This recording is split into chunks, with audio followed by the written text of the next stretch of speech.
ایک تو ہے جماعت کی صورت میں سلام پھیرنے کا صحیح طریقہ بتا دیں. کیا امام جب دونوں سلام پھیرے مقتدی کو اس وقت سلام پھیرنا چاہیے یا ایک پھیرے تو اس وقت؟ حکیم صاحب ایسا بھی لوگ کہتے ہیں، مگر صحیح بات یہی ہے کہ جب وہ ایک طرف سلام کہہ رہا تو اس کے ساتھ ہی یا اس کے بعد سلام کہہ دیں، کیونکہ اللہ کے رسول نے تو لفظ یہی فرمایا علیہ الصلوۃ والسلام کہ جب امام سلام کہے تو تم سلام کہو. یہ نہیں کہا کہ وہ دونوں کہہ لے.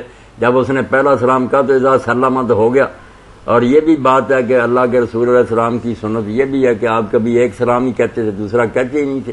امام مالک اور کئی حضرات ایسا ہی کرتے ہیں.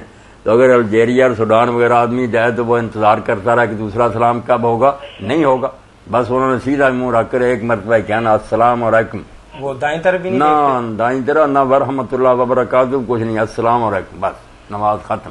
یہ بھی سنت ہے. دوسرا سلام صرف مستحب ہے، کہہ لیا جائے، ورنہ آپ بھی یہ جان لیں کہ ایک سلام سے نماز ختم ہو جاتی ہے. دوسرا سلام صرف زائد ہے کہ کہہ لیں تو اچھا، ورنہ کوئی نہیں، لازم نہیں. وہ نہیں مولانا بہت اچھی بات ہے، لیکن ہمارے ملک میں جس طریقے کا سلام آپ کہہ رہے ہیں تو ہم نے تو ابھی تک نہیں دیکھا. بہت اچھی بات ہے، لیکن ہمارے ملک میں جس طریقے کا سلام آپ کہہ رہے ہیں تو ہم نے تو ابھی تک نہیں دیکھا.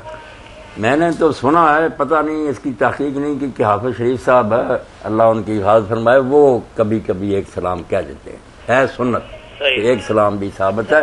اور حضرت ام المومنین عائشہ رضی اللہ عنہا فرماتی ہیں کہ رسول اللہ صلی اللہ علیہ وسلم جب وطر پڑھتے تھے تو پھر سلام ایک کہتے تھے سیدھا ہی منہ رکھ کر، اور اتنی آواز سے کہتے تھے کہ ہم سن لیتی تھی، جاگ اٹھتی تھی.